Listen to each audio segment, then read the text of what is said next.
أغرب وأسوأ 5 نهايات في دراما رمضان السنة دي.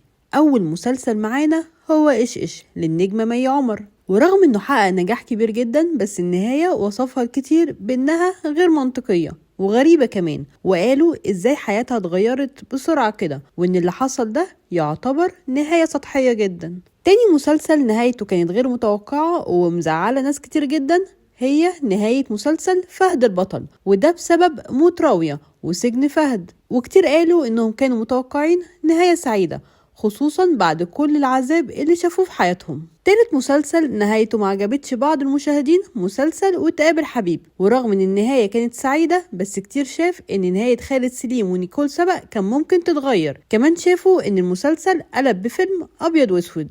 محمد شاهين اتسجن وخد جزاؤه بس النهاية كان فيها حاجة مش مفهومة.